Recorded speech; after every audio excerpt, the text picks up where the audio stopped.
So after the slow motion that was the final stages of qualifying yesterday, time to bring things up to speed a little bit. It's the Italian Grand Prix, no pressure on the drivers, but if they could go a bit faster, well, that's what we're all here for, isn't it? The 70th World Championship Italian Grand Prix, the 69th to take place here in the Royal Park at Monza. We're in Italy, the 8th largest economy in the world. And some staggering, stunning, beautiful sights all over the city of Milan and the lakes just to the north of Monza here. 3 active volcanoes, Etna, Stromboli and Vesuvius, are all located in Italy, but they're a long way from the track, don't worry. 3.6 miles long, this circuit, 2 DRS zones, 11 corners, 4 to the left and 7 to the right, and you take your lap distance at full throttle for 84% of the lap. It's the fastest race of the season. Will we see the lap record held by Rubens Barrichello broken? I wonder. Into turn 1 we go with Valtteri Bottas and Max Verstappen. Last year, Bottas coming off second best, as did Sebastian Vettel. On the inside in the early stages against Lewis Hamilton, sent spinning round as the Ferrari of Kimi Raikkonen strode off into the lead. And the Curva Parabolica for Derek Warwick on the opening lap in 1990 saw this spectacular crash. Derek Warwick, one of the FIA stewarding team here this weekend. 3 types of tyre compound. We have the C2, the C3 and the C4. It's the same tyres as we had in Australia, China, Bahrain, France, Austria, Germany and Hungary as well. And the medium tyre about 0.6 of a second slower. Here's the starting grid then. 21st pole for Ferrari at Monza and a 2nd pole in a week for Charles Leclerc. Lewis Hamilton on the front row here for the 9th time. Valtteri Bottas starts 3rd where Lewis Hamilton won from last year. Sebastian Vettel has never won from outside the top 3. He starts 4th. It's an all-Renault 3rd row. Ricciardo just ahead of his teammate Nico Hülkenberg. Carlos Sainz starts 7th here for the 2nd year in a row alongside Alex Albon, his highest grid spot in F1 so far. Lance Stroll is 9th for Racing Point. Antonio Giovinazzi, the Italian driver, is 10th, and it's Kevin Magnussen ahead of Danny Kvyat in 11th and 12th. Romain Grosjean starts directly behind his teammate. They've already clashed 3 times this season. George Russell is 14th for the 2nd week in a row. Robert Kubica promoted up to 15th because lots of engine penalties, including Lando Norris, Pierre Gasly, Sergio Perez, and behind these two, Max Verstappen, who starts 19th with Kimi Raikkonen starting in the pit lane after a new engine was put into his Alfa Romeo following his crash in qualifying yesterday. There is Sebastian Vettel. Boy, oh boy, would he like to be starting on pole. That's his teammate this week. In between 2 Mercedes, Martin Brundle. What's going to happen? The scene is set beautifully for this race. Yes, Ferrari, Mercedes, Mercedes, Ferrari, 2 works, Renaults looking on. Top 10 forced to start on the tyres they used in the 2nd part of qualifying yesterday. That's the soft tyres. The rest have a choice. From 12th onwards, they've all chosen the medium tyre, except Romain Grosjean in the Haas for the Haas team. So very much a grid of 2 halves in that respect of tyre choice for the start of the Grand Prix. We are expecting it to be a 1-stopper. A stop costs you about 23 seconds. It's a very wide window as to when you might want to take that stop because very low tyre degradation. The tyres give up very little performance each and every lap. Just 11 corners, 5 braking events, only 2 of them really heavily on the brakes around here. So it is about high speed.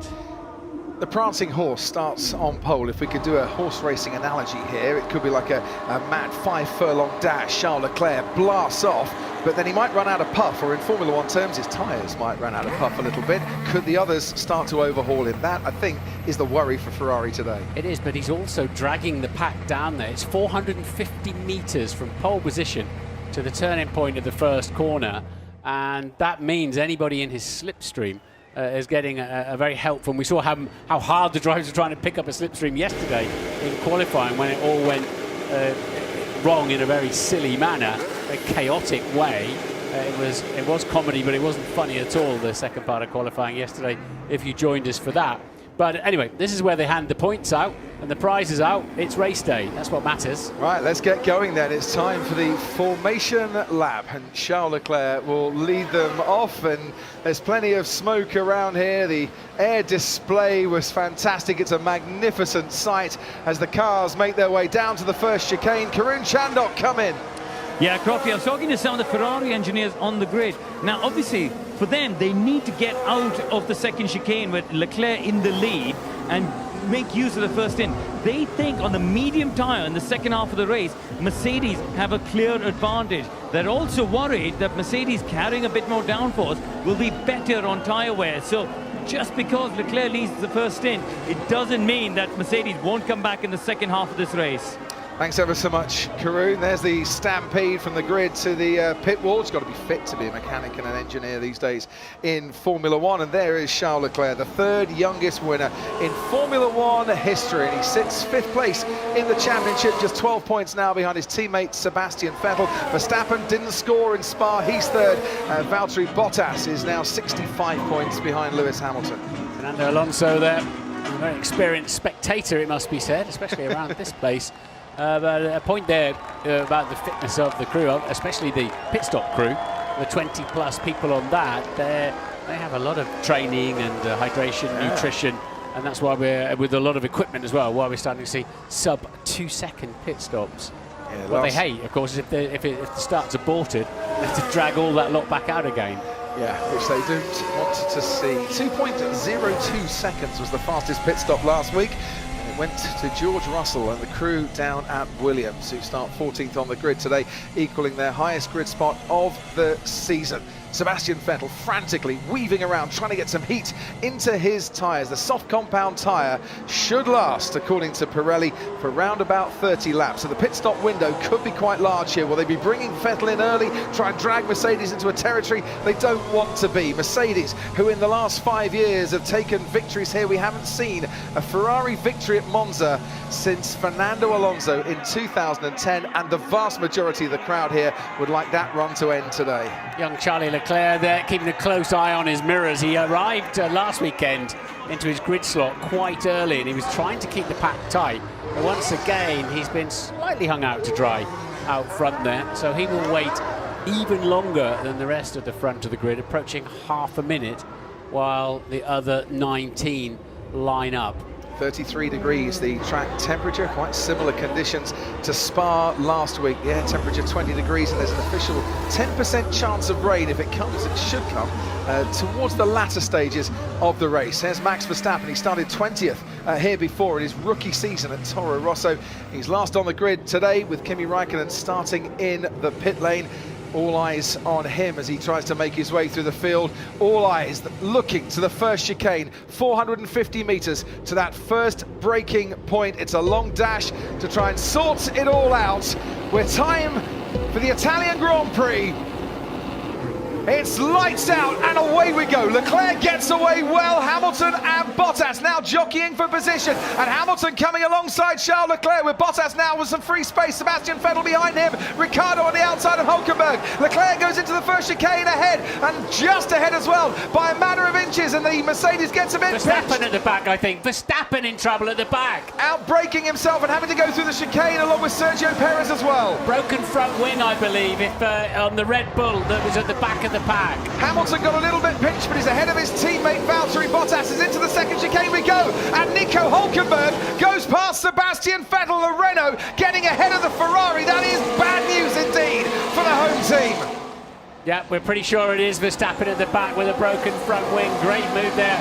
Both Ferraris, I was looking out of the window, looking directly down on them, were quite slow away, but somehow Leclerc just about kept advantage, kept his head down into turn one. Into the Ascari chicane we go, and Charles Leclerc's got a decent lead, looking Carlos Sainz to have a go at Lance Stroll. Can't quite get past the racing point. The two Mercedes are in hot pursuit, as well as Daniel Ricciardo sets after Sebastian Vettel, his former teammate. And the long back straight now towards the Parabolica. Leclerc with a handy lead. Vettel is poised and ready to strike at Nico Hülkenberg. Ferrari desperately needed Vettel in amongst the Mercedes, not behind the Renault there. Lando Norris has had a difficult first lap as well, down in 16th at the last count. And Alex Albon's had a decent first lap. He's got ahead of Antonio Giovinazzi as Sebastian Vettel does get past Nico Hülkenberg, and he can start to chase the two Mercedes. Sainz once again has a look at Lance Stroll, who gains places quite often during the course of a first lap, and he's done so again today, moving up 2 places. And there is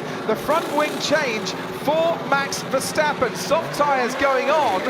Will they make it to the end of the race? Is this a big gamble now taken by Red Bull? They're optimistic if they think those tyres can do the whole race, but they need pace. Yeah, they could put mediums back on again, otherwise he's nailed on to another pit stop. You have to use at least 2 of the 3 dry compounds in a dry race. So Verstappen then has now got to nurse those softs a very long way into this race, soft compound tyres. Confirmation, Max Verstappen hit Sergio Perez. We saw Perez going through the runoff area in the chicane, and Verstappen was the cause of that, and he had to take evasive action as well. Alex Albon on the tail of Carlos Sainz. He dropped back a couple of places, then got ahead of Antonio Giovinazzi. Roman Grosjean's lost out in the first lap, down in 16th at the moment. His teammate Kevin Magnussen up in 11th for Haas as the long train of cars make their way down the back straight towards the Parabolica. Albon is gaining on Carlos Sainz, and we saw him pull off some decent moves in Spa last week. Red Bull will be looking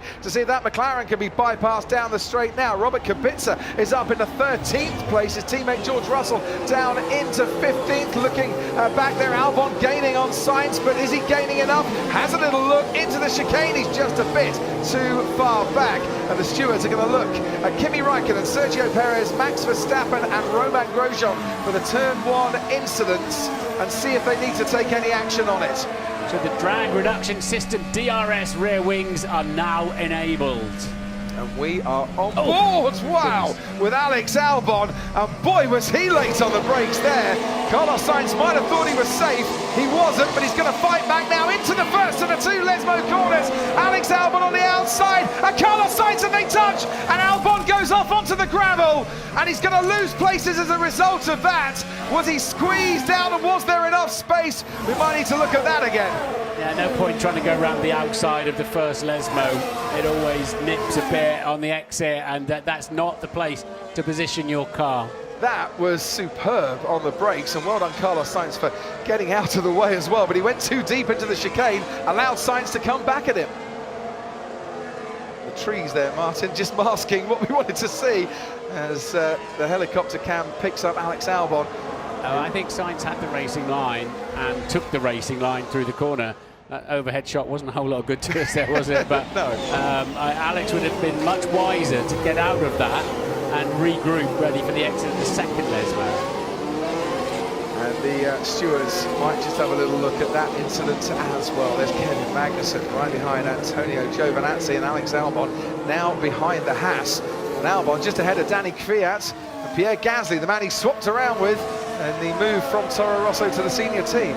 And there's a lot of clever little systems in there, but you can pick up grass and gravel in your cooling ducts as well. Albon's going for it again. He's just a bit too far back this time on Kevin Magnussen, and thinks caution is the order of the day there. Out in front, Charles Leclerc might be just out of DRS range, 1.3 seconds the lead between himself and Lewis Hamilton, but he's not blasting away in the way that we thought, and Hamilton got the better of the starts. Yeah, he very much did, but somehow Leclerc, he just kept squeezing Hamilton just enough, and Lewis probably had to just blend out of it slightly, and at that point it was Bottas coming around the outside. He got too deep into the corner, and Hamilton, there we see the chaos going on in the background. Well, this is going to be interesting, isn't it?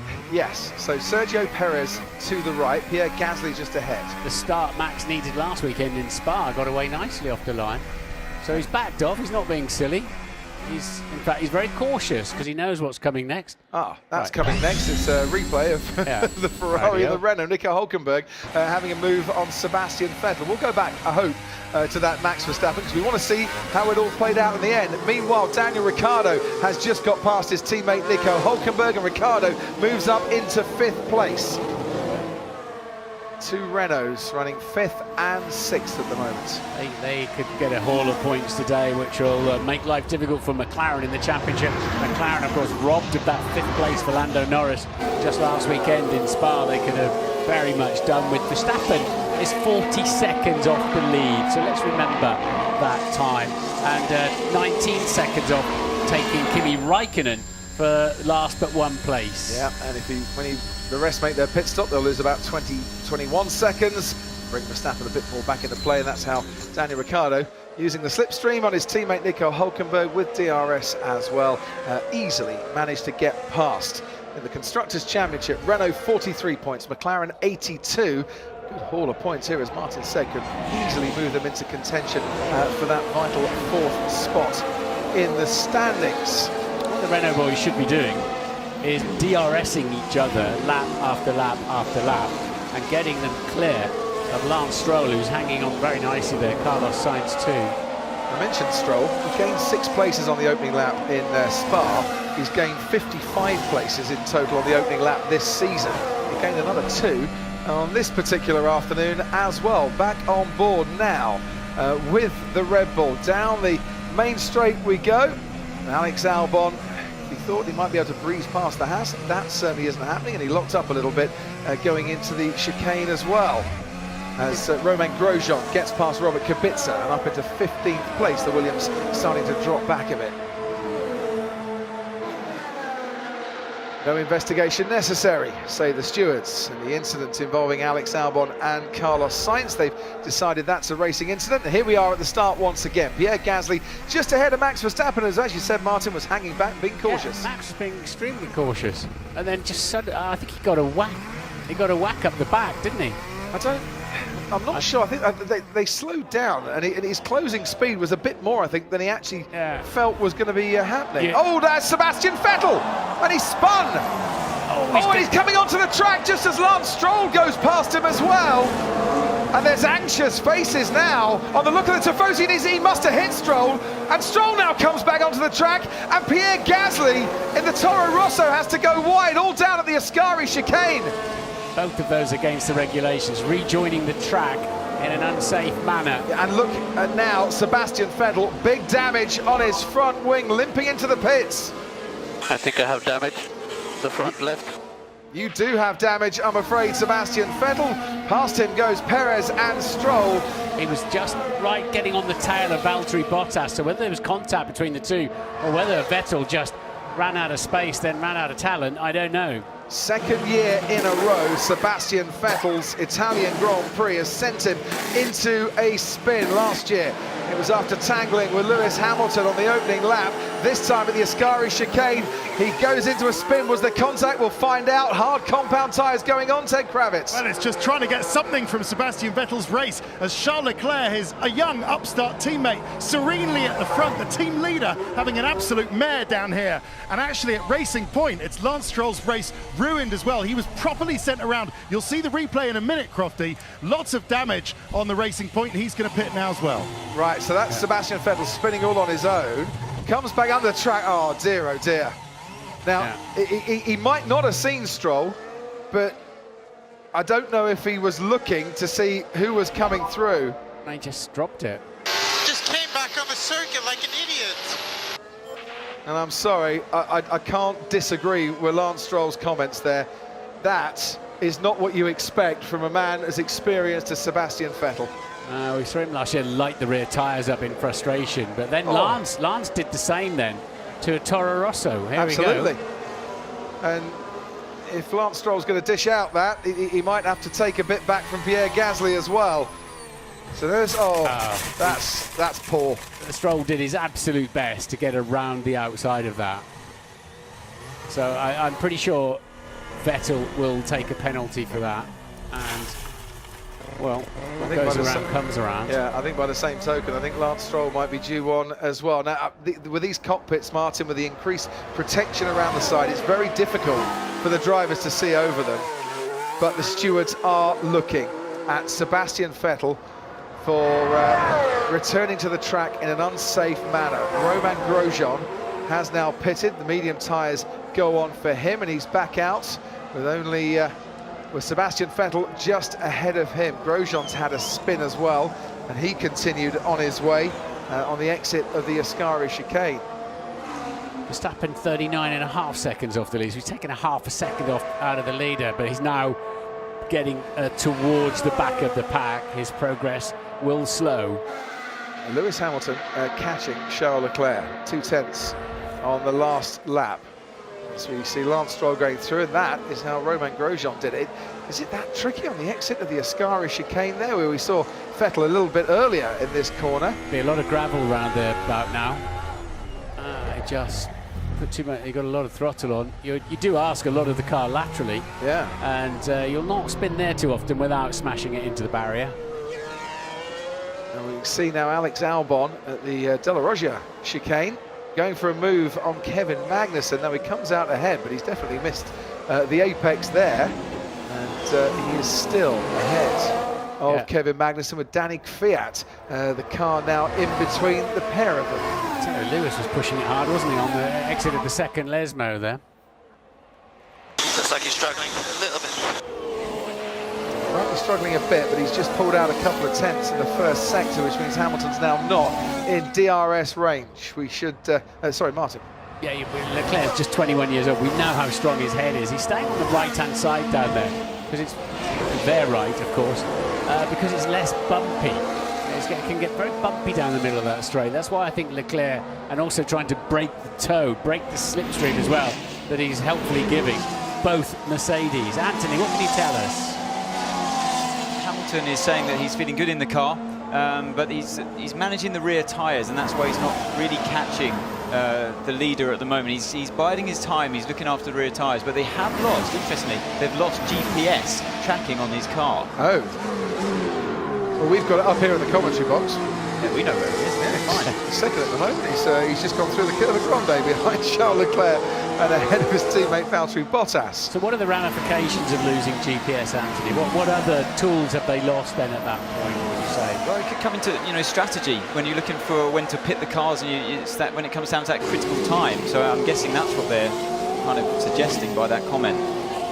Robert Kubica is overtaken by his teammates George Russell. The Williams scrapping for 16th place, and the stewards have noted that Alex Albon missed the apex of the De La Roggia chicane when he got past Kevin Magnussen. Has now got Sergio Perez on his tail. Yeah, if they think that Albon effectively completed the overtake whilst off the track, they might ask him to give that place back, which will be quite a problem for him. Because Perez is right in there as well, isn't he? He's also got Danny Kvyat in between Albon and Magnussen now as well. Let's go down to Teddy Kravitz.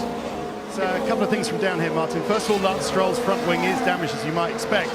They don't want to ruin their strategy as well as ruining everything else on their day, so they're probably going to change his nose at his one and only pit stop. And, well, hasn't Sebastian Vettel just opened the door for Mercedes now to gang up on Charles Leclerc strategically without the benefit of a rear gunner?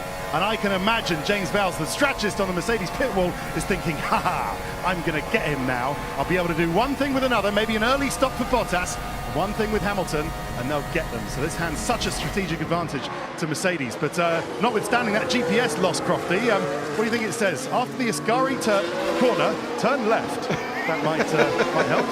Yeah. Reboot it. Yes, reboot it, and it'll be absolutely fine. Or if you're Sebastian Vettel, make a U-turn at the first opportunity.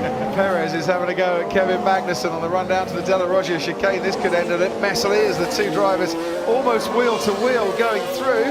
Magnussen trying to defend well, pushes Perez towards the edge of the track there in defence. But he's definitely struggling out of these slow chicanes, Magnussen, to get some traction, and frustrating the Mexican in the racing point at the moment. His teammate Lance Stroll right behind him, just joining the race.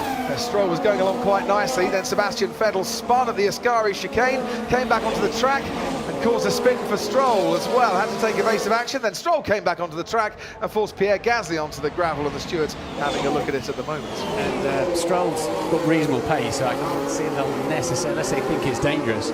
You don't want your front wing tucking underneath your front tyres here under braking, but if they don't think it's dangerous, it's structurally sound enough, I don't see that they'll want to lose a dozen seconds at the pit stop. I'll have a good look at it. Absolutely. They might want to, if he continues to get that much closer to his teammates, swap Stroll and Perez around as well, because they're on different tyres and different strategies.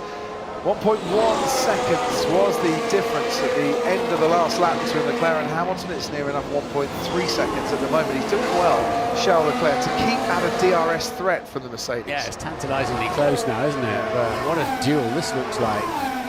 Again, as you say, it's 2v1. Right, Sebastian Vettel has just been given a 10-second stop-go penalty for returning to the track in an unsafe manner. There are 4 penalties the stewards can give, that the common penalties, 5-second, a 10-second, a drive-through and a stop-go penalty, of which the stop-go, Martin, is the most severe.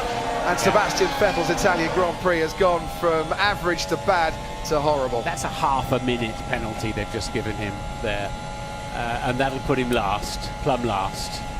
He's penultimate, in the penultimate place, and as you can see for yourselves on the left-hand side. That's a no-brainer. That's all they could do there, isn't it? That's I totally agree. You know, slam dunk. It was me, officer. And Charles, at the moment we are thinking plan B. To stay out a little bit longer, maybe because your tyres are okay. Do hope Sebastian Vettel doesn't protest over the radio when they tell him he's got that penalty. Not quite sure what his defence would be on that one. Apologies if you're a Sebastian Vettel fan, but you can't have drivers doing that. You can understand it in the heat of the moment, Martin. You know, he's desperate to get back on the track. He's just made a mistake, another mistake, all by himself, but you can't be doing that. Frustration there.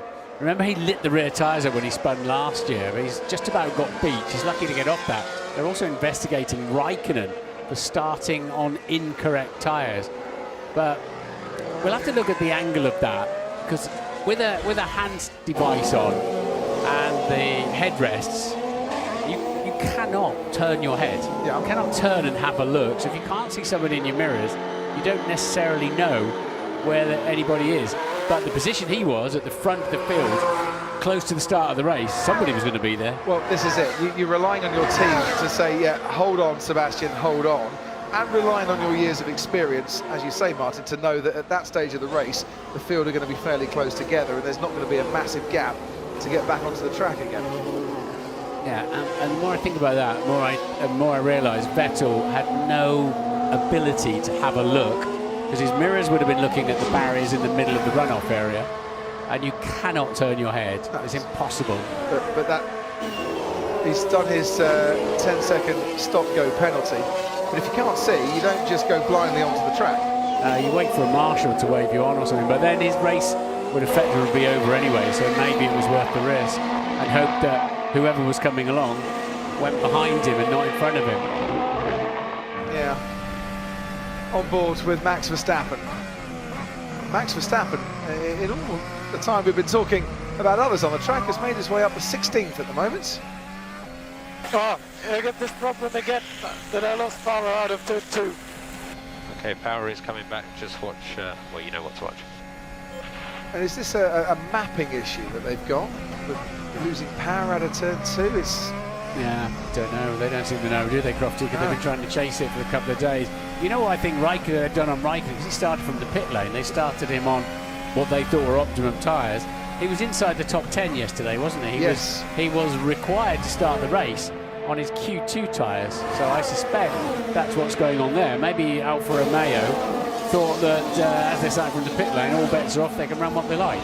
Drive-through penalty for Lance Stroll for rejoining the track in an unsafe manner, and I don't think there could be too many complaints on that one either. So that's about 20 seconds then it's cost him. He hasn't got to stop for 10 seconds. They obviously thought that what Vettel did was worse than what Stroll did, because he caused Stroll's incident in the first place. Alex Albon on Antonio Giovinazzi. Alex Albon is up into 7th place now after losing a couple of places in the early part of this race, and this is Max Verstappen making a move on Kimi Raikkonen down the straight. These two have made plenty of moves in the past when Kimi was a Ferrari driver, and it's Max Verstappen that comes out on top and moves himself up then into 15th place. It looked fairly easy with the DRS assistance that he was getting. So Kimi Raikkonen under investigation for starting the race on incorrect tyres. Lance Stroll will get a drive-through penalty. Sebastian Vettel has served his penalty, and Charles Leclerc still continues to lead, but now by 1.5 seconds out in front. Good chance today for some of the midfielders to grab some championship points. For example, Giovinazzi's right up there, Kvyat Magnussen. We could see a few surprise results today.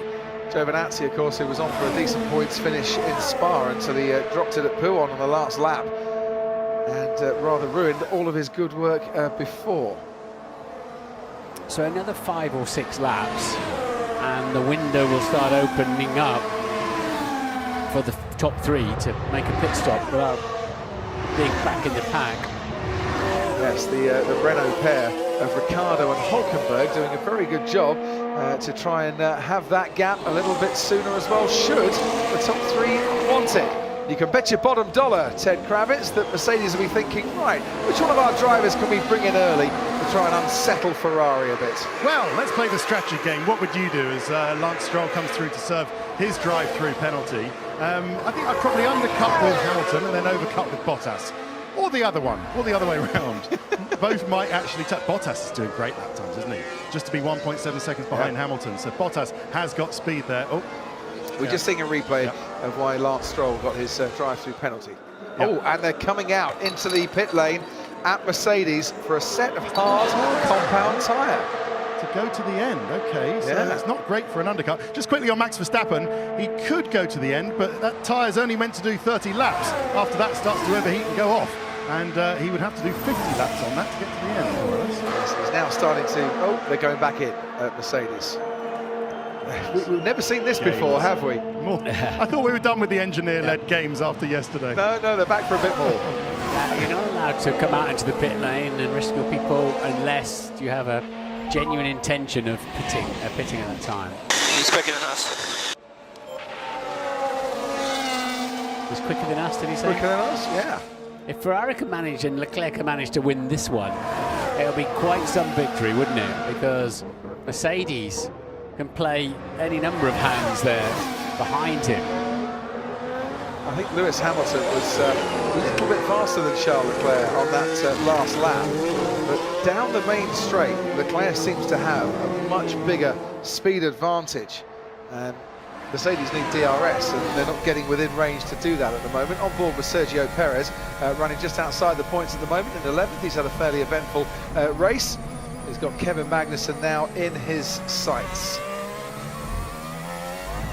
They're going to keep running Charles Leclerc, I think, a little bit longer than they first thought down at Ferrari Plan B. They do not punish the transmissions coming out of these chicanes when they run wide on the curb. Somewhere like this also, second Lesmo putting maximum torque demand through obviously just rear-wheel drive these cars. You can hear the whole oscillation in the transmission going on some, especially out of the second chicane. This is where they've been struggling for grip. Yeah, it's not flat, is it? It's not flat out through there. Flat out through the exit, but not through the middle. They're running such skinny wings, such little downforce. There is a crosswind through the Ascari chicane today, but only a metre 0.4 per second.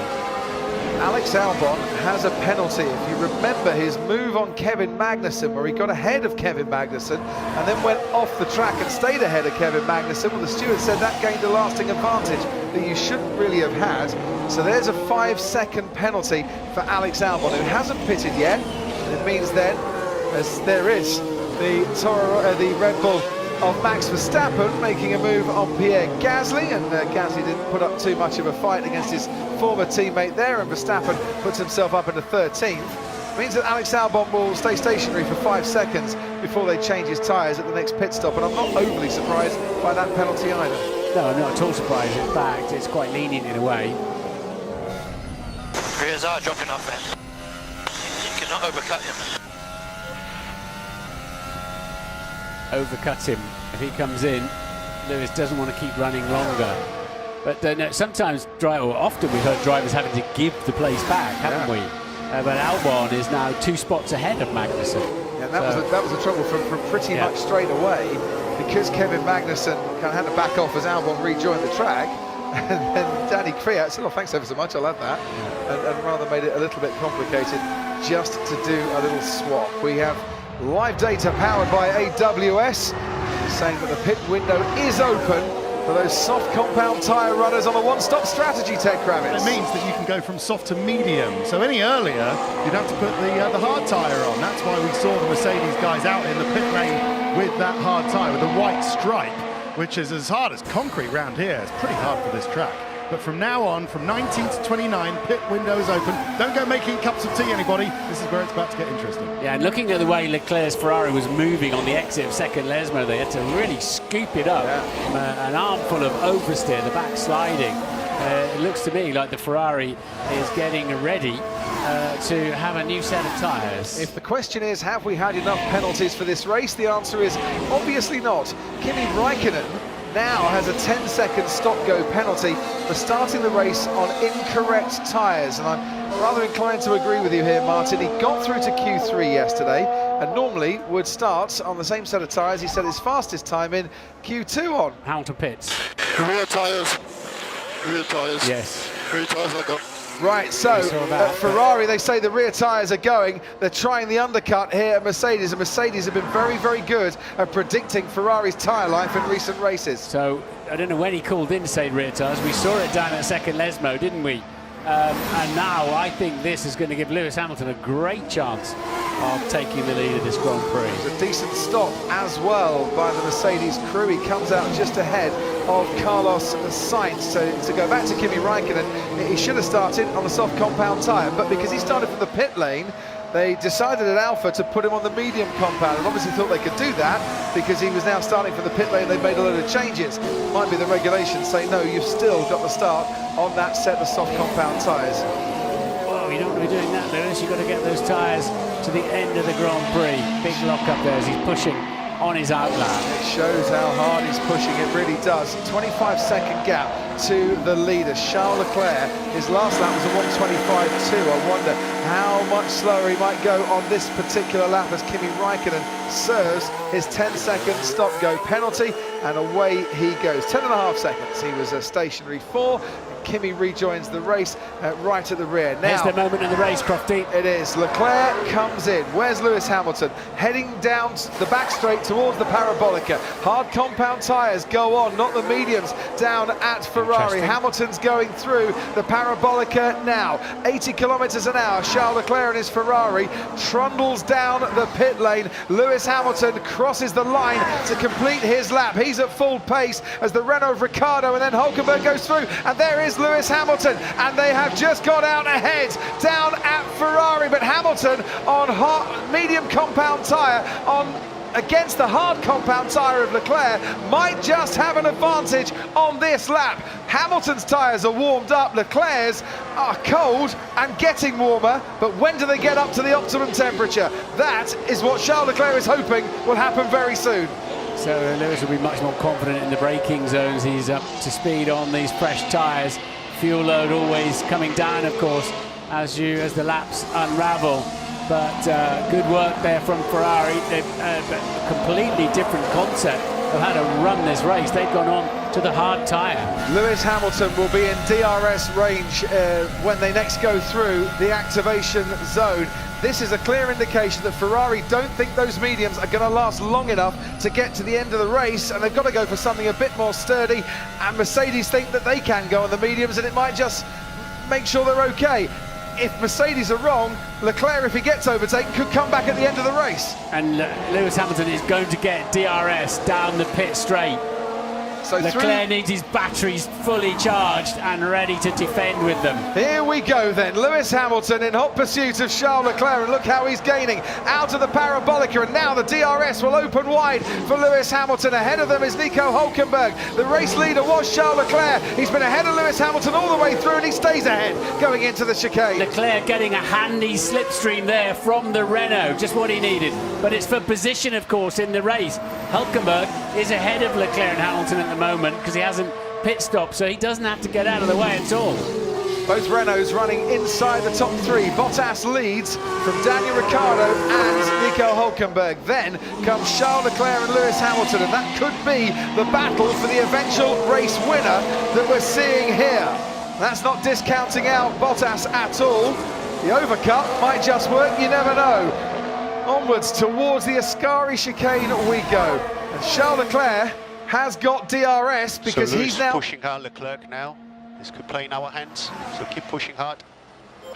Now he's got DRS because he's behind the Renault and they're challenging for position, and that's keeping him ahead of Lewis Hamilton. Bottas being urged to push hard by his race engineer, and Hamilton now getting a really good slipstream from behind two cars down that back straight. Leclerc to the Parabolica, wants to overtake the Renault of Nico Hulkenberg. That is not the easiest thing to do on the inside of the Parabolica. Hulkenberg allows it to go past. Now Lewis Hamilton's getting a slipstream from behind the Renault and behind the Ferrari as well. But Leclerc has got DRS again because he went through the detection zone behind the Renault. Hamilton now pulls out to have a go at Leclerc. Leclerc stays ahead by about a car length and a half.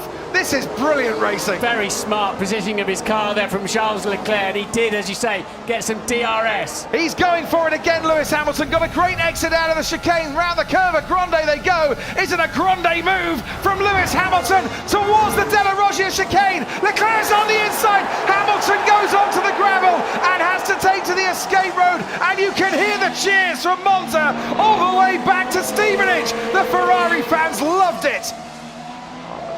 Yeah, they'll be looking at that just to see if Leclerc squeezed him wide. Lewis will be on the phone complaining about that. I wouldn't be at all surprised. These two are flying, so it's not, the overcut's not working for Bottas. He did leave me a car's width there, pushed me off. Can't argue with that.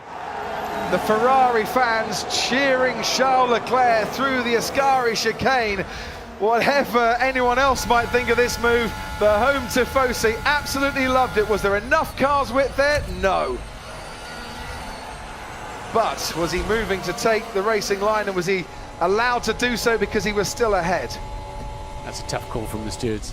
He was preparing for the corner. It wasn't like he defended then moved a second time, but that's a tough one. He has been shown the black and white flag.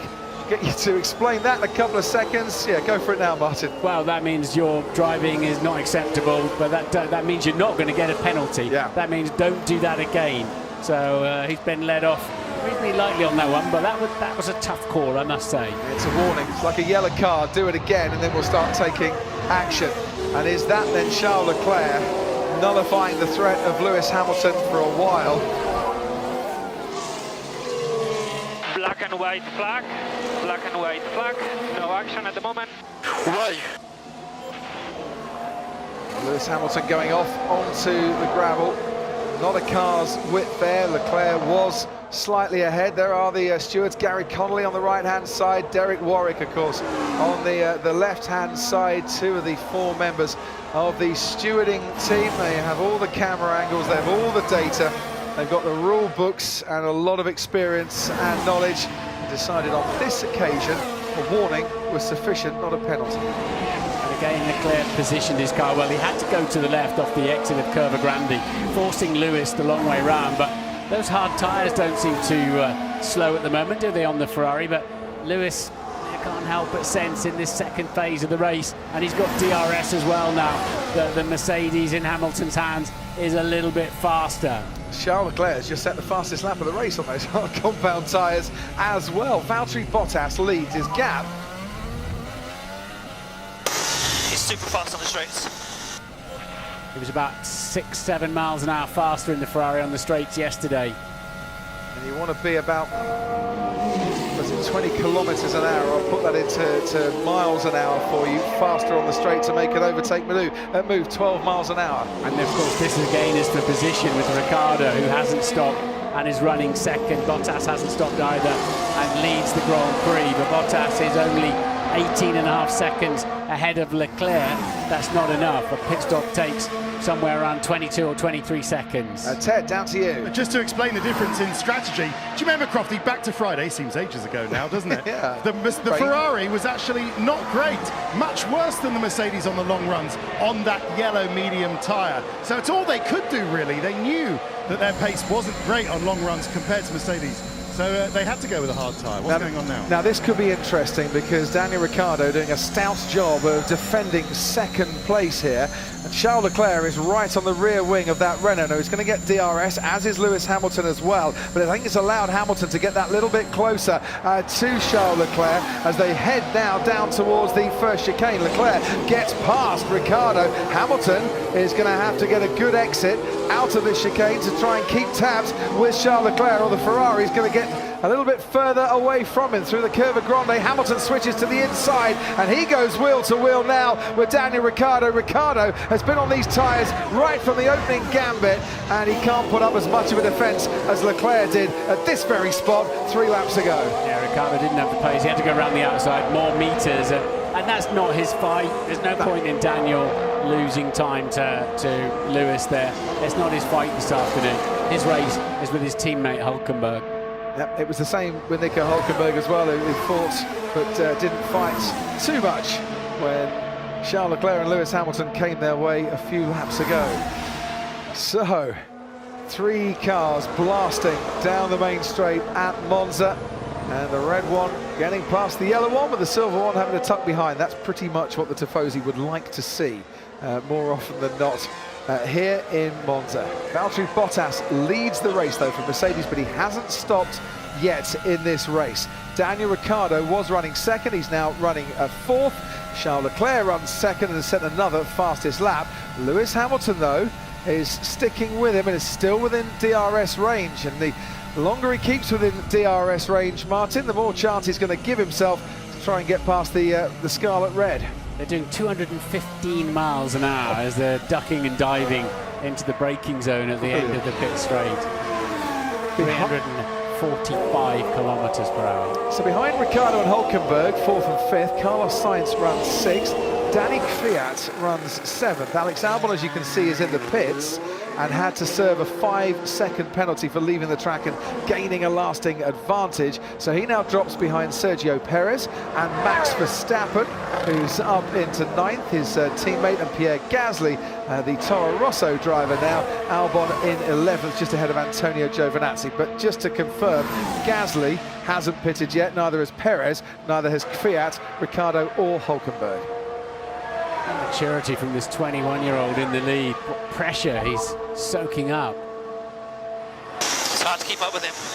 Let's just keep doing what you're doing.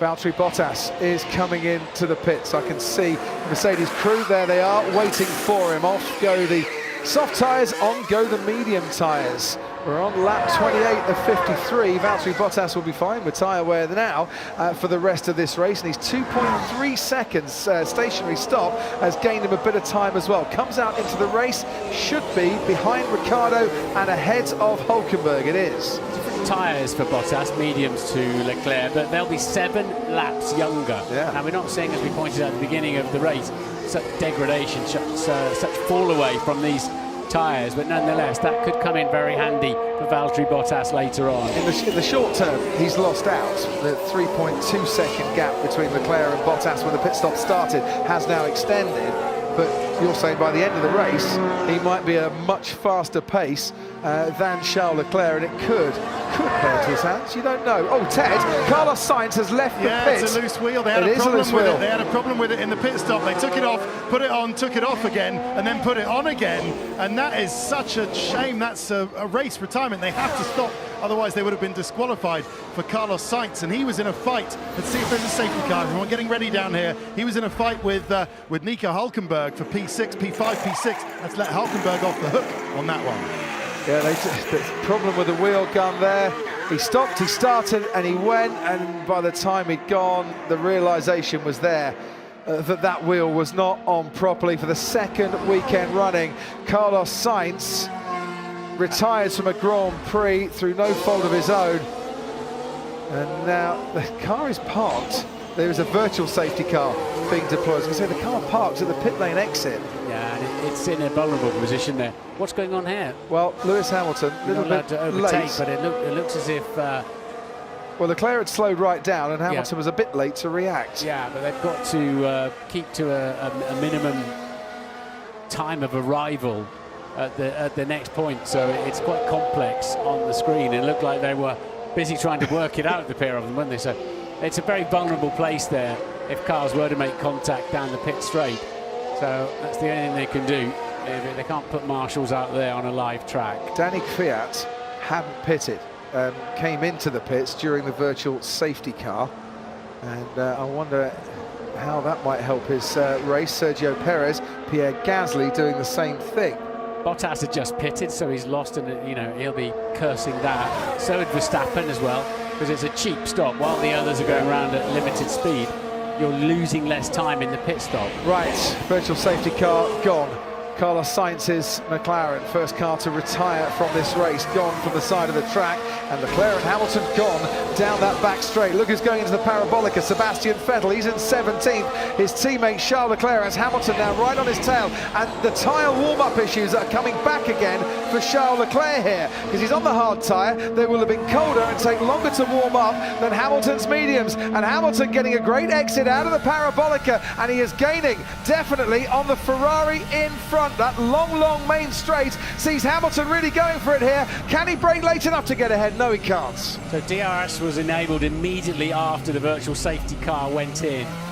Valtteri Bottas has got past Daniel Ricciardo and up into third place. Danny Kvyat is in sixth at the moment as Nico Hülkenberg comes into the pits, and that pit stop behind the virtual safety car might really help Kvyat here. He was 11 seconds behind Hülkenberg when Carlos Sainz pulled to the side. Can Seb Vettel hold Hamilton up for the second consecutive weekend and play into his team's hands? Well, they're catching him at the moment. Well, yeah. they're behind him, let's put it that way. He hasn't got as much opportunity this week, because when Hamilton and Leclerc do get up to him, Martin, they'll be doing it to lap it. Yes. So they'll have the blue flags waved at him, but I'm sure if there's any way that he can play the team game and help Charles Leclerc, Sebastian Vettel will do that. Valtteri Bottas is absolutely flying at the moment. Now he's got past Daniel Ricciardo and he's 6.5 seconds off the race leader. Charles Leclerc, who's led another Grand Prix after doing so well at Spa, and that is Danny Kvyat, who just pitted a lap before, and he is out of the race. And I wonder if that's smoke from his Honda engine or because the brakes are overheating and things are getting a bit hot there. And just past the exit of the first chicane, the Toro Rosso is stranded, and we've got another virtual safety car. That's the only thing they can do there. Again, if a car has a braking issue going into that first chicane, they'll arrive on the scene where that car is stranded. And so they'll take the opportunity down at Renault to pit Danny Ricciardo. They'll take the opportunity at Haas to pit Romain Grosjean as well. That's wretched luck there for Danny Kvyat. So 21 seconds you'd normally lose for a pit stop, Martin. You can gain 6 seconds in the race by pitting under the VSC. Yeah, and I'll tell you who's really working this nicely, because he just put in a stonking lap out of the pits. His first flying lap was Valtteri Bottas. Yeah. And he's brought himself, you know, quite nicely back into play again on those fresh medium tyres. Engine problem it was for Danny Kvyat, so I'm told, and the smoking Toro Rosso is being pushed away, and joining Carlos Sainz as the two retirements in this race so far. It's about par for the course for reliability here at Monza. In 2012 to 2015 and 2017 we only had 2 retirements. This was his pit stop, the soft tyres going on. Pitting under the first virtual safety car. There was a bit of smoke there as he left the pit lane. That was already unhappy, wasn't it? And often you get just a little bit extra heat as you're sitting there waiting for your service in the pit lane. Oh, it doesn't sound good. Oh dear. That's Danny Kvyat out of the race, and we're racing again. Pierre Gasly just ahead of Max Verstappen.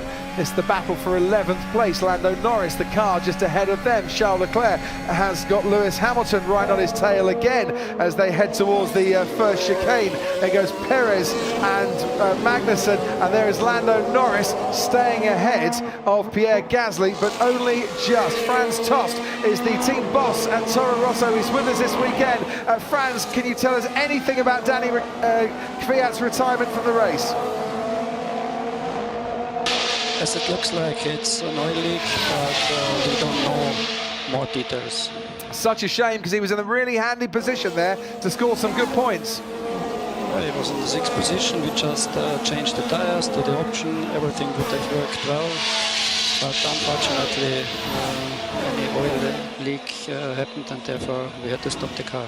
Meanwhile, Pierre Gasly having to defend against Max Verstappen. I get the feeling that this is personal, and he might want to make this last as long as he can.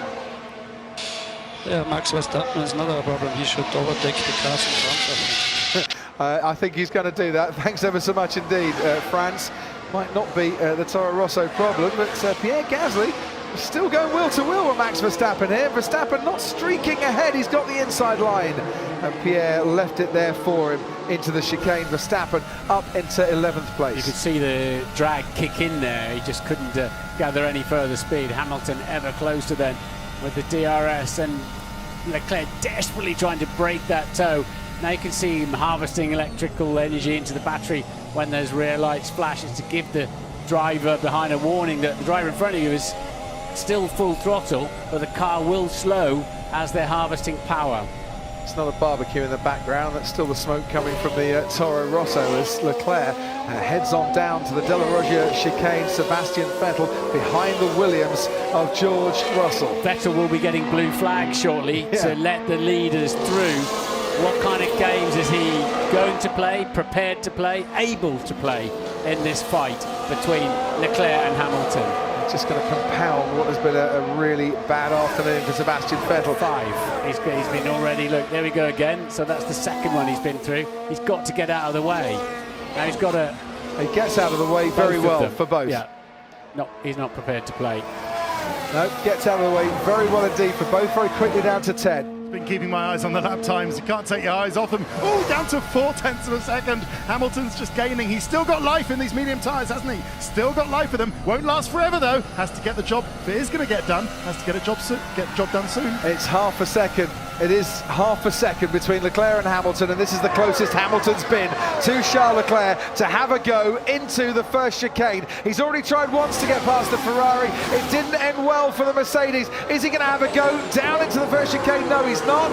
Arriving very late on the scene, Sebastian Vettel outbrakes himself, and the Williams of George Russell might just get past the Ferrari on the exit of that chicane as we go through the Curva Grande once again. Leclerc ahead of Hamilton, Russell tucked in behind Sebastian Vettel. That's a scrap for 14th. This is the scrap for the lead, and Leclerc is holding on to it. What a nightmare race Sebastian Vettel's having. What struck me there was how well the Ferrari released, how well it took off on the exit of Parabolica and his straight line speed.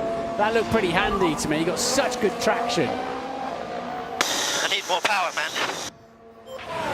And I think that backs up what you just said there. Throughout this entire race, through the first sector, the Ferrari has been quick, and Hamilton just hasn't quite got the power to basically close up and try and mount an attack. Apex speeds through turn 10, and Hamilton just 1.5 kilometres faster, but it's down the straights where he's losing out.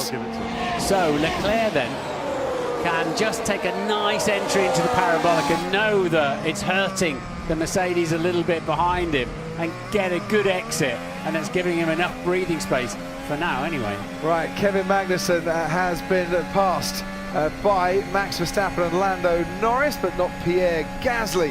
That's going on behind the rear wing of Max Verstappen. Is Verstappen close enough to Norris? No, he's not. What happened down into the first chicane? Massive lock-up from Kevin Magnussen is what happened there. That'll need a pit stop for a fresh set of tyres. Alex Albon's doing like he did in Spa last weekend, starting to have a very good second half of the Grand Prix. He's been across the gravel. He's had a penalty, but suddenly now he's right up there in 6th place, having made his pit stop. He's lapping about a second a lap faster than Nico Hülkenberg at the moment. He's got 10.5 seconds to try and make up on the Renault. We're on lap 35 of 53 here. It's the Italian Grand Prix, and that car out in front is the Italian Scuderia Ferrari. Charles Leclerc, who became the 108th different winner of a Formula One Grand Prix last weekend in Spa, put Monaco on the list of nations who have won the World Championship Grand Prix, and he's trying to do something of a London bus here. You wait a while for a win and then two come all at once. He's actually trying to break the slipstream as well, but this is where I believe the Ferrari is particularly strong, and the Mercedes challenge in the slipstream of the Ferrari, but Hamilton ever closer this time.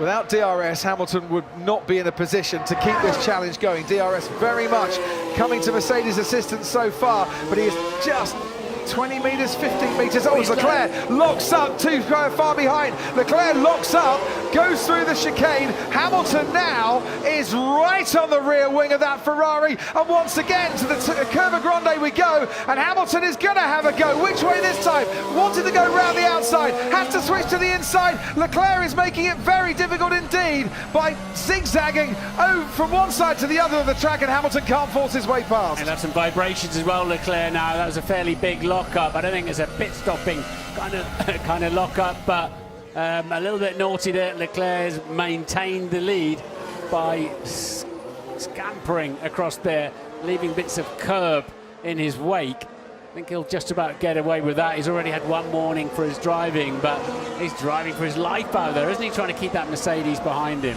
The Lone Ranger for Ferrari. Absolutely, but will the Lone Ranger be outdone by the silver of the Mercedes here this afternoon? And that's Lewis Hamilton's view, with the Ferrari ahead of him and alongside. He wanted to go around the outside. Leclerc switched, forced him to go the long way round in the next chicane. Then Leclerc cuts back over to that. In the early phases of that, here we go again, in the early phases of that, Lewis was making an adjustment on his steering wheel. Yeah, retuning into some new radio station, I don't know, but here goes Hamilton. Some dangerous driving going on. Copy Lewis, we're seeing it. He doesn't like the way that Charles Leclerc is defending. While all this is happening, Valtteri Bottas, setting fastest laps here, is 3.5 seconds behind the race leader. Bottas is gaining on these two, and while they squabble, Bottas is coming back into play. Now, the stewards have noted that Charles Leclerc missed the apex, so they think he gained a lasting advantage. He was already out in front, of course, when he locked up. He came back out onto the track, still in front, so you can argue it either way you want. Hashtag Ask Croffy after the race. We'll enjoy the action as it happens at the moment.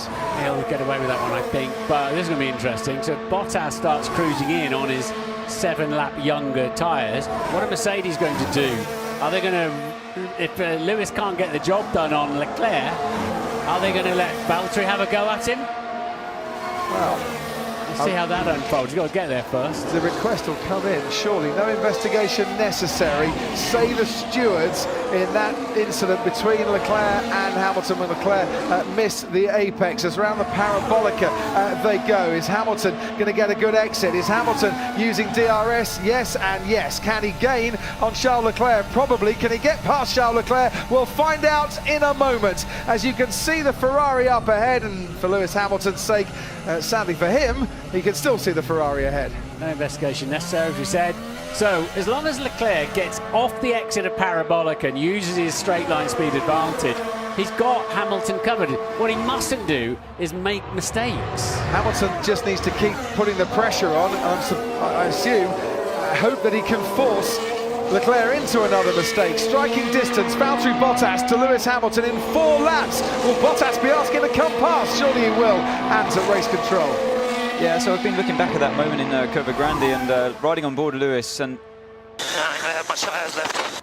Just keep that pressure on Lewis, you're forcing him into errors.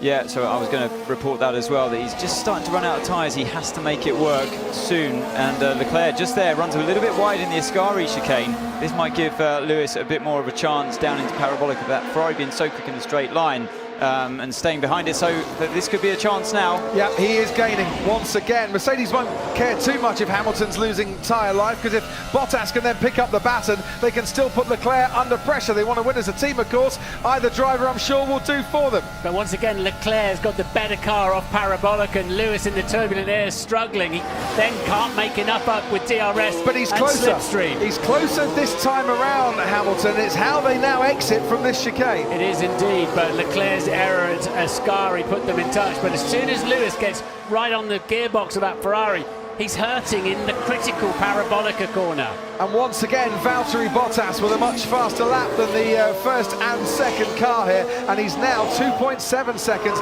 behind his teammate Lewis Hamilton. As through and out of the De La Roggia chicane comes Charles Leclerc and Lewis Hamilton. Yeah, Lewis has got to get that done, otherwise Mercedes will have to think about letting Bottas have a run at the Ferrari.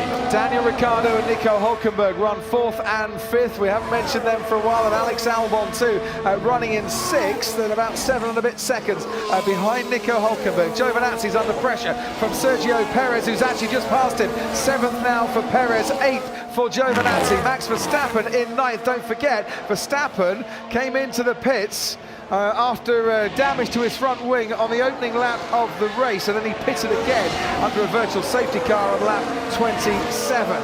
There's Valtteri Bottas. He's been running in nice clean air, setting fast lap times, and he's 2.1 seconds behind his teammate now, who's a little bit further back from Charles Leclerc than he was on the last lap. Last points at the moment go to Lando Norris, who's just a little bit clear of Pierre Gasly, with Lance Stroll trying to get back at those two as well. 3 laps now, the striking distance for Bottas on Hamilton. Now, once again, then, Leclerc's got to be fault-free, and he's got it covered against Hamilton at the moment.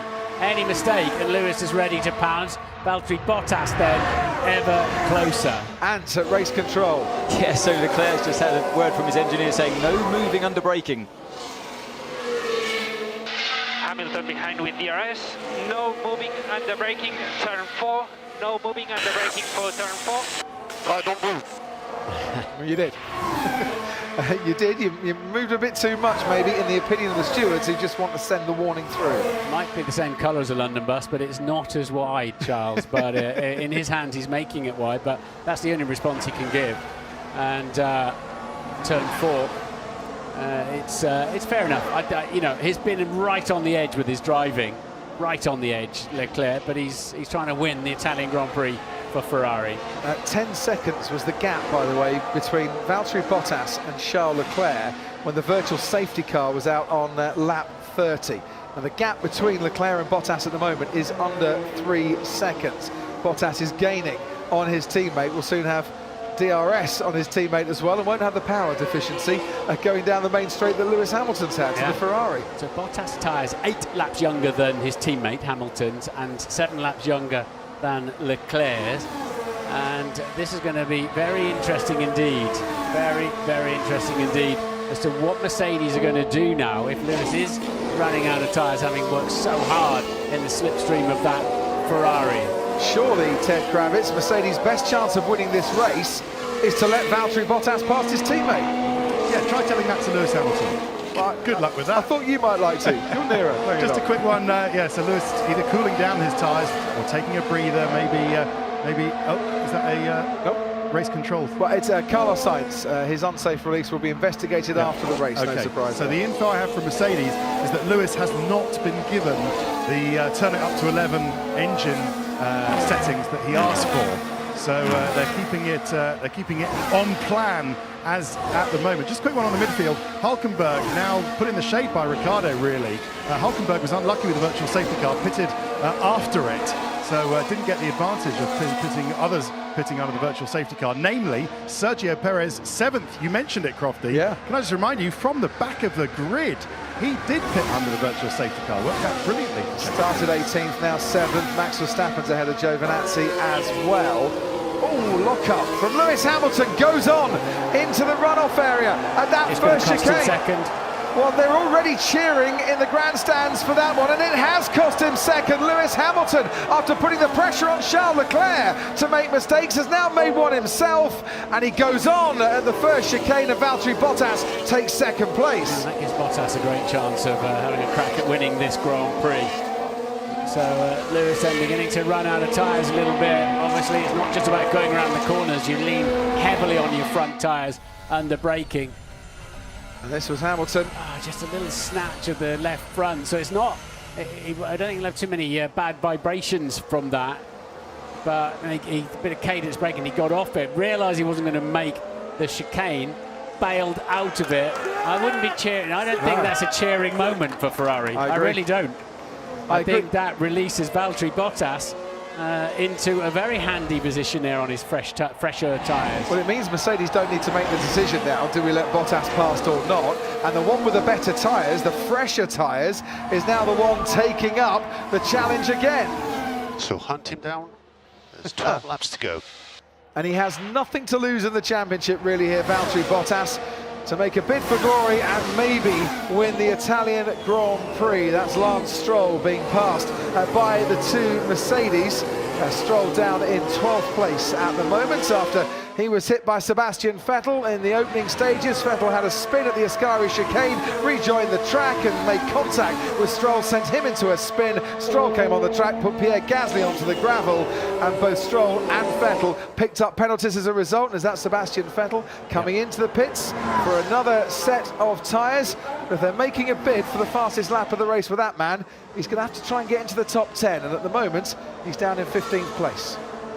Gone on to the medium, so have we not just seen Vettel? Something was going on with Vettel, wasn't it? It was all too exciting up front to pay too much attention to that. 4th and 5th still for Renault. Albon nicely up there in 6th now. And Verstappen into the points, of course, but what can Leclerc do to fend off yet another Mercedes-Benz? Just a word here for George Russell in the Williams, running in 13th place at a track that he thought would be one of his worst of the season. And he's managing to stay in touch with those around him. And yes, Sainz has retired, Fiat retired as well, Vettel and Raikkonen having problems, but 13th is fairly handy for George Russell, and ahead of the Haas of Kevin Magnussen by about 5 seconds at the moment. And now Leclerc's not having to think about defending, he's just done a personal best, still 2/10 shy of Bottas. Bottas should catch him, but will he have the same problem in the turbulent air into Parabolica?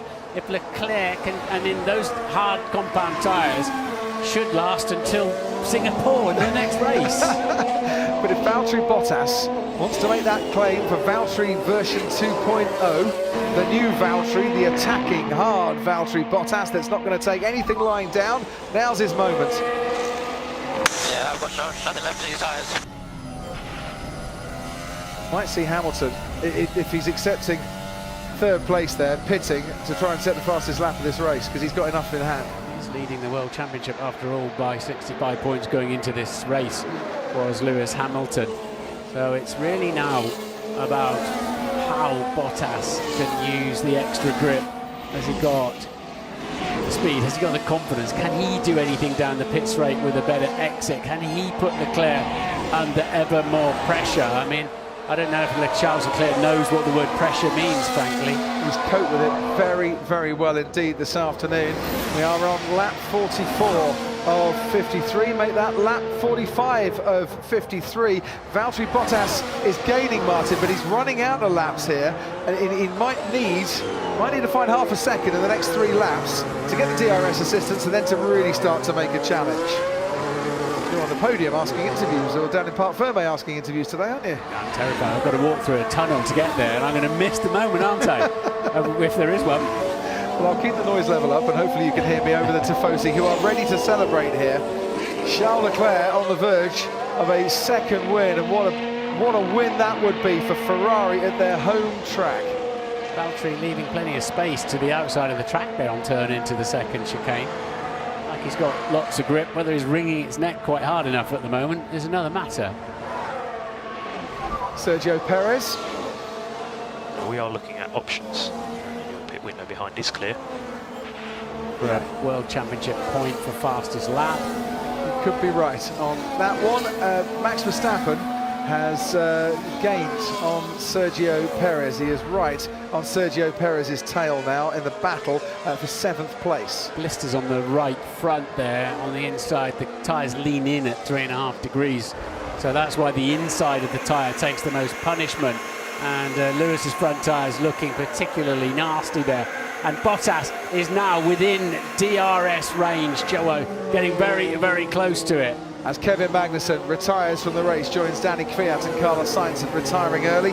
Down to you, Ted. It is an option for Mercedes pit Hamilton. Put a used set of soft tyres on. It's more or less the only set he's got left, unless he wants to put a new set of hard tyres on. But just bear in mind, Leclerc's shown that, you know, he's no angel today. He's prepared to do anything to keep the lead. If Lewis did pit, and then him and Leclerc and Bottas did have a little ding-dong, Lewis would want to be in the precincts. Coming out of the first chicane there. Come on, Valtteri, this is your win. Coming out of the first chicane, as Ted was updating us, the back end of the Ferrari was moving and complaining a bit under traction. Yeah. I think Bottas got a great chance of winning this race. Riccardo Mosconi, his race engineer, says, come on, Valtteri, this is your win. Well, see what Valtteri Bottas has got now. What's the crowd worth in terms of pace here for Charles Leclerc? They have been roaring him on to victory from the opening lap here. He's surviving so much pressure from Lewis Hamilton, and now the Mercedes of Valtteri Bottas. And on this lap, he's about 1.7 seconds clear of Bottas. He's actually pulled out a little bit. And the laps are keep ticking over and the clock is running down, and Bottas is not in a position to challenge at the moment. He's 1.5 seconds back. He was in DRS range, but he lost, Martin, half a second in that final sector. He's starting to get into the turbulent air of the Ferrari as well now, though, isn't he? Absolutely. Nico Rosberg is a man that knows what it's like to chase a Ferrari and a Mercedes, or even stay ahead of them. World champion, of course, in 2016. Nico, can Valtteri Bottas do this, or is your money on Charles Leclerc? Well, Valtteri just did a mistake in the Ascari corner, so he lost half a second there in the worst possible moment. Somehow I have the feeling that he's just not quite quick enough today to really put the same kind of pressure on Leclerc as Hamilton was managing to do. And what have you made of Charles Leclerc in this race? Such an experienced head, it seems, on such young shoulders. To have the pressure of Lewis Hamilton behind you for the whole race, so close, is probably the ultimate test. And especially here at the home race in a Ferrari. So really huge respect for now what Leclerc is doing out there, and of course he would deserve the win today as well. Absolutely. Thanks ever so much, Nico. We'll hear more from you after this race. Martin Brundle's raced down to interview the top three. Anthony Davidson's raced up from Sky Race Control to join me in the commentary box here. Has Bottas's moment gone? I fear it might have done, Crofty. Yeah, he had the pace. He was catching 3/10 a lap every lap. He's taken a cool-down lap and now gone for the fastest lap of the race. That last lap from Leclerc, well, the lap before, he had the pace still in that Ferrari. But I think what we're seeing here is the ebb and flow of how they're harvesting the energy. Right. But also at Mercedes, Lewis Hamilton, as Ted was saying, hasn't been able to turn the engine up to 11 to go for that ultimate mode. How worried are they going to be about the vulnerability of these engines, given what we saw in Spa with the new spec blowing up? I don't know, that's for them to answer, but it's, you know, obviously it's you want to give it everything. When you can have a sniff of a chance of victory, you've always got to give it everything. I think what Lewis was saying was, I need a bit more power in terms of that electrical boost, you know, that electric power that they can harvest through the lap and stop the turbo from giving energy to the battery and propel you down the straight instead. So they're managing their energy systems. I was listening on race control all the time to their radios, and that's been going on an awful lot. Change this mode, change that mode, recovery here, recovery there, you know, give me more deployment on X part of the circuit.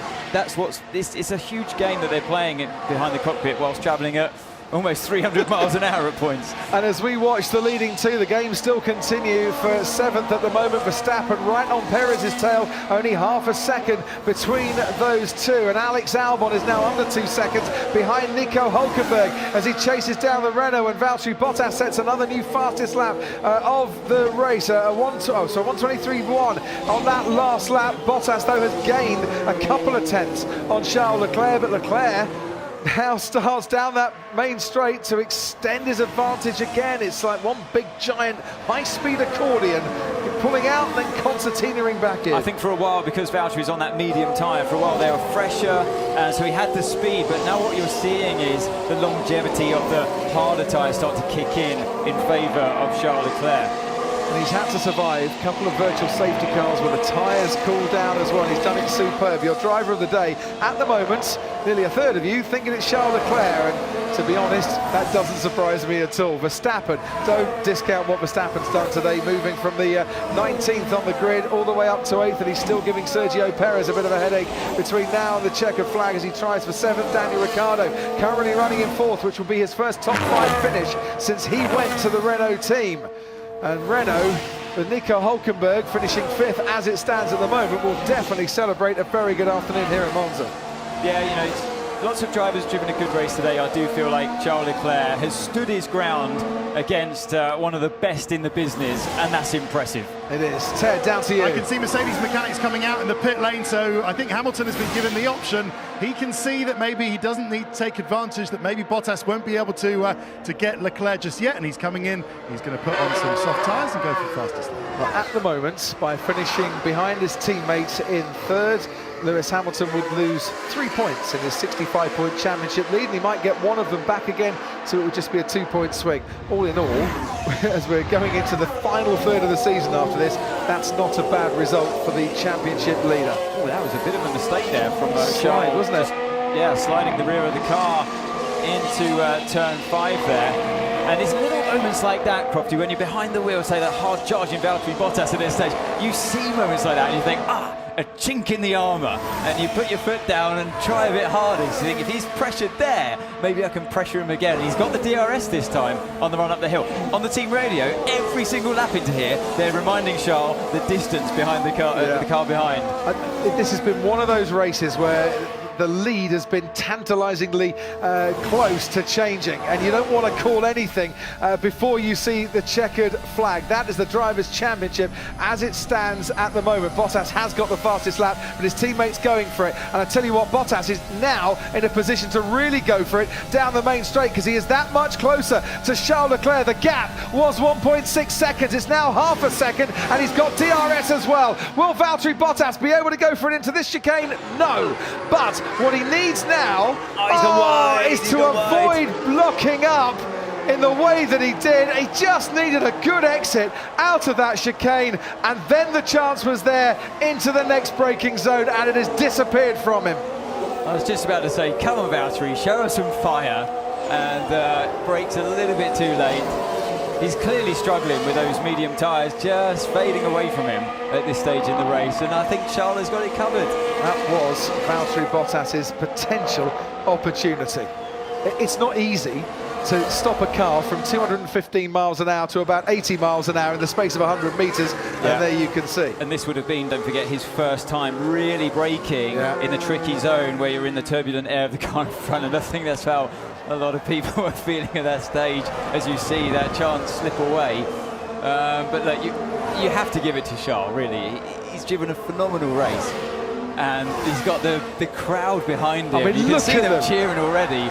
Don't wish it on too soon. Well, I'm not, but just look at the crowd lining at Monza here. When we turned up for work this morning, we could barely get into the track. The queues were absolutely massive, because Ferrari, through this man, won at Spa last week. Ferrari, through this man, won a pole position yesterday in qualifying. There was an expectation from those wearing red, those that have come here, that they would see something special today, and he has not let them down in any way, shape or form.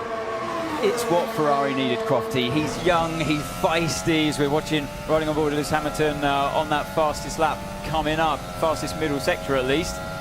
Well, and he does take the fastest lap with a 1:21.7, so that's a point, so it's a 2-point swing, isn't it? Exactly, so you need someone like Charles.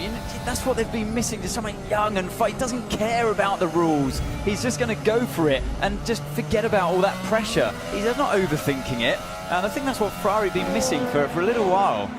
And on a day where Sebastian Vettel spun through no contact around him, Charles Leclerc... I just feel like it's changing of the guard, don't you? I was going to say, at the moment, looks to be going on to take the race, and what does that do then to Sebastian Vettel as well, and his mindset?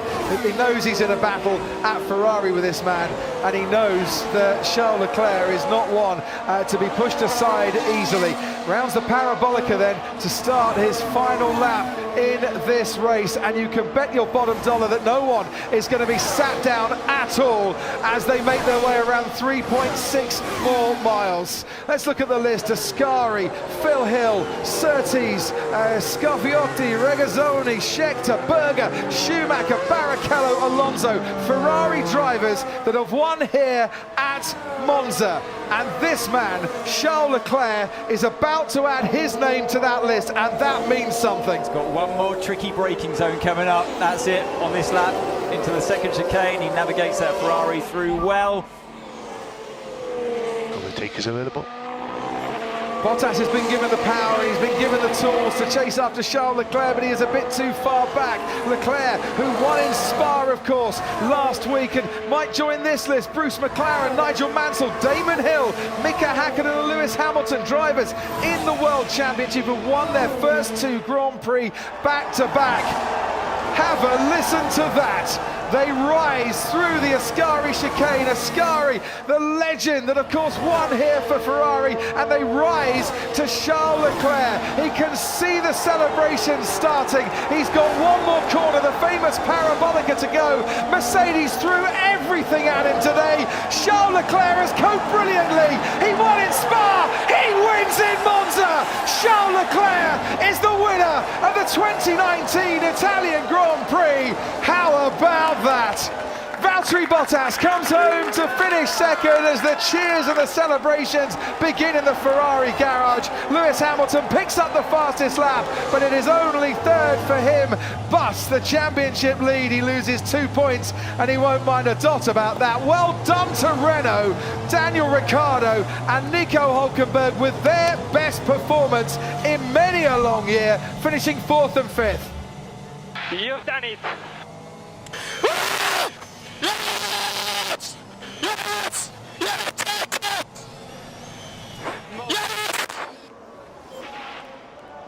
And understandably, He only last shouted week, a little bit more than you, probably. only just a little bit. I'm just really happy for him. He is such a lovely young man, and he coped brilliantly today. That was a sensational race. And you know, this time last week, and understandably, his emotions and his celebrations were tempered because of the tragic loss of Antoine Hubert. And there he is with a tribute to his teammate on his steering wheel. Today, he can really enjoy what it feels to win and to be a Grand Prix winner and a Ferrari Grand Prix winner. I think last weekend he went down in history, winning a race, his first race in Formula One. I think today, at least for Ferrari fans, he's just become one of the legends, and that means so much. Absolutely. Last time Ferrari won at Monza, this man was winning the Junior Monaco Kart Cup, and he was 12 years old. Not since Fernando Alonso in 2010 have they won here. Charles, sono Mattia, oggi sei perdonato, sei tutti noi, bravo. Grazie mille, grazie a tutti. Siete dei grandi.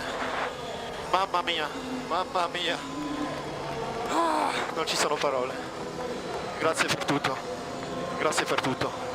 Siete i migliori, per sempre. Grazie a te. Never knew he was such a fan of ABBA. Charles Leclerc celebrating as a Ferrari winner. We mentioned that Lewis Hamilton had got the fastest lap of the race. Lewis Hamilton on the podium for the 6th consecutive year here at Monza, the 8th time in his career as well. Never been third here before, but he has today. We mentioned too that Renault take a big haul of points in the Constructors' Championship. They're on 65 points now. Good job all the weekend, guys. Thank you so much for the hard work. Sorry I wasn't able to put it off. But boy, did he try. It was great fun watching. I mean, look, you always want to see any overtake for the lead in Formula One. Today, I didn't care whether it was a Mercedes overtaking, getting to the lead, or Ferrari doing the overtaking. You just want to see a good race. And I think even without that overtake, it was a good race. Charles took it, like Martin said, right to the limit. I didn't like everything that I saw. He will have some explaining to do to Lewis Hamilton. But look, if you can do this, if you can create this emotion but to the fans like he's done today, I think today the best man really did win. He might be reigniting the passion for Formula One here in Italy and for Ferrari as well. It doesn't hide the fact that these celebrations should have come earlier in the season through no fault of his own. He denied victory, of course, in Bahrain, but better late than never, eh? And it really bodes well for the future.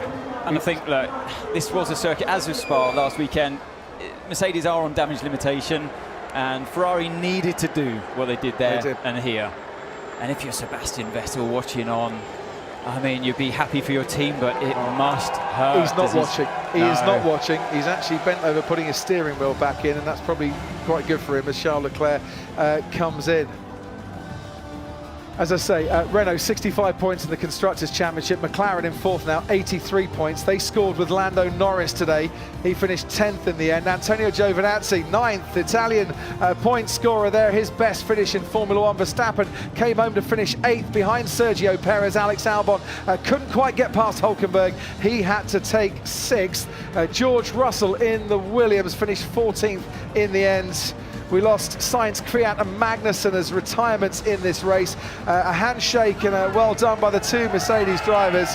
Charles Leclerc behind them puts his steering wheel back in because protocol and procedure must always be followed in Formula One. And now slaps the cockpit of his scarlet red Ferrari and punches the air in delight before jumping into the arms of his jubilant crew. That is brilliant. Pure sporting joy and emotion. It's a team sport, it's Formula One, and that team on a high in that half of the garage. No, you are not dreaming, Charles Leclerc. You've just won the Italian Grand Prix wearing that infamous red suit. You are a hero. Enjoy it. Oh, you certainly will. Ran that hard compound tyre during FP2, of course, and he was quicker than Sebastian Vettel on the medium when they were making the comparisons. So they worked out the strategy. Maybe that was the plan B, to go onto that hard tyre. It was a brave move, wasn't it, going on the hard tyre? He made it work. And the banners that they bring year after year, waiting to celebrate under the podium, the greatest podium of them all. Well, they can now celebrate a Ferrari win, and Martin Brundle is there to talk to Charles Leclerc.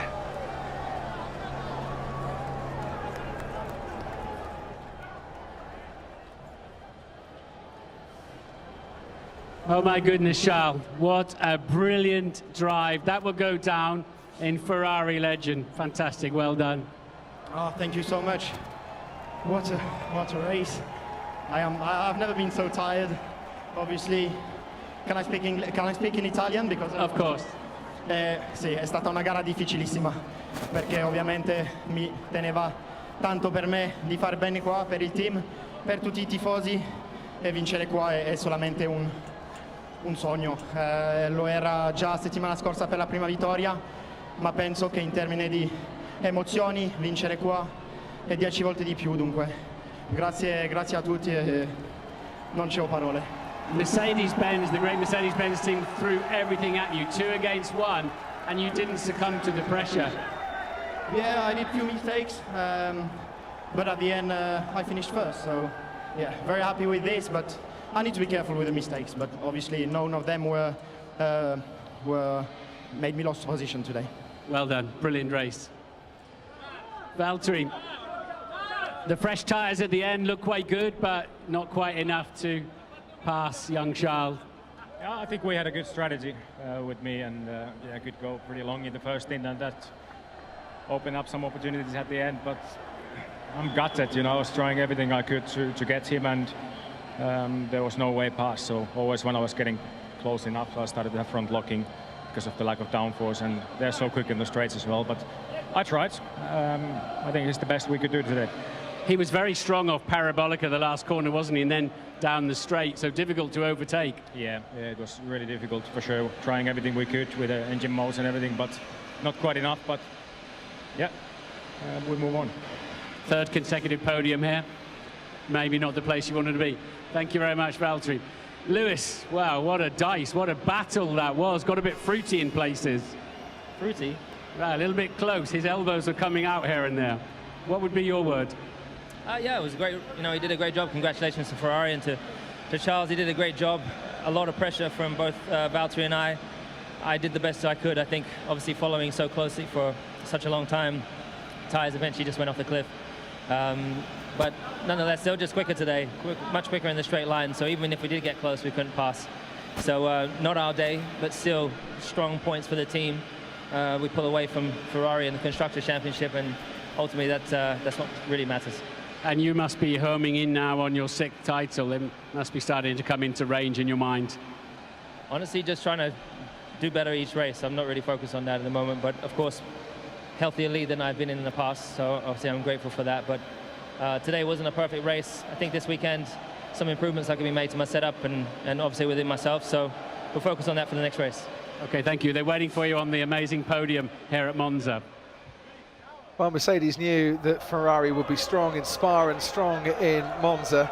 The net result is Mercedes have a 154-point lead in the Constructors' Championship, and Lewis Hamilton goes off to Singapore, 63 points in the lead in the Drivers' Championship. So, to be honest, damage not really done. I think what we saw here today, Crofty, was a classic case of a car running too much wing, too much downforce and drag, therefore, on this particular track. Yeah. I think it was the best that they could do on the package that they have. But they could produce the lap time, but you can't race with it. You're just a sitting duck on those straights. If you're the one in front, they would have been overtaken. And when you're behind, you can't overtake. So that's what we were watching today. every single person wants to be underneath that podium. When I say underneath that podium, but underneath so you can see. There's plenty of space to stand directly underneath, but you don't want to be there when Charles Leclerc comes on to stand at the top step in a moment. It's going to be epic scenes, isn't it, when he's up on that step. What was it? The last driver to win for Ferrari here was Fernando Alonso. Exactly. Where is Fernando Alonso at the moment? Actually, he should be presenting the trophy to Charles Leclerc, but as a McLaren ambassador, that probably isn't too much of a good thing. And when the DJ starts to play his music, well, they might all want to put their fingers in their ears because it could be very, very noisy here. Let's have a listen in the driver's cool-down room to the top three.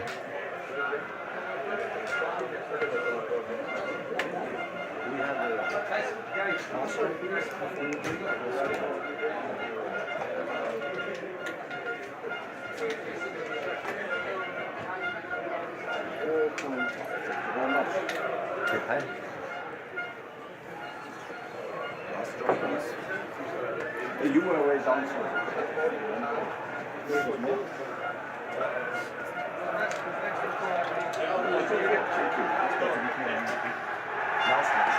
Well done. Thank you. Thank you very much. Quoi? Des prêts? Il y a du monde dehors.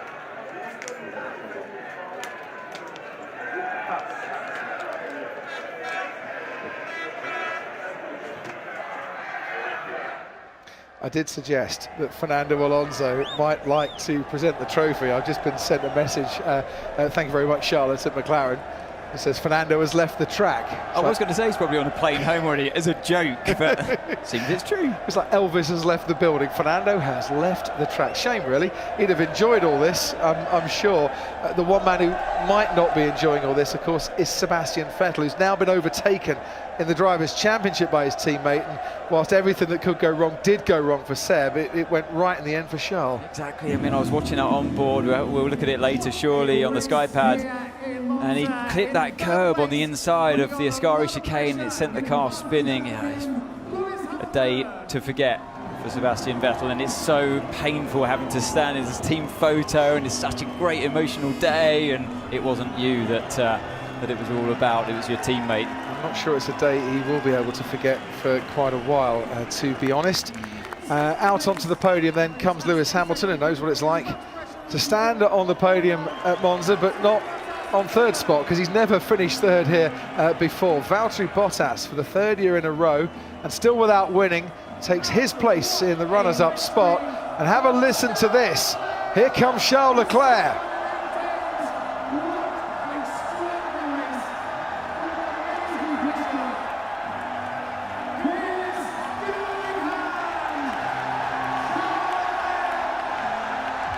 The race winner, and for the second time in 7 days, possibly the happiest national anthem combination we've ever heard in Formula One, the Monegasque and the Italian national anthem.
Never is an anthem sung with such gusto and passion as the Italian national anthem when Ferrari win at Monza.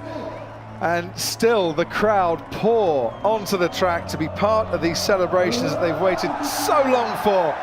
Charles Leclerc lifts the trophy high above his head. The crowd continue to swarm in. The head of track engineering, Matteo Toninelli, collects the Constructors' Trophy. Did you see Mattia Bonotto, the Ferrari team principal, videoing the crowd celebrations? There he is, he had his phone camera out and he was videoing it from his position on the pit wall. This means so much. Mercedes know how it feels. They've pushed Ferrari into second place here before, and Ferrari pushed them into second place here today. The runners-up and the third place trophy for Lewis Hamilton, who gets the customary boos from the Italian fans, and that love-hate relationship will carry on until the day he ever wants to become a Ferrari driver, which he says he doesn't at the moment. But it is time for the celebrations. Charles Leclerc, Prince of Ferrari, King of Monza, on this Sunday afternoon. The Tifosi celebrate. What an epic race, and what a star of the future, celebrating wildly in the present.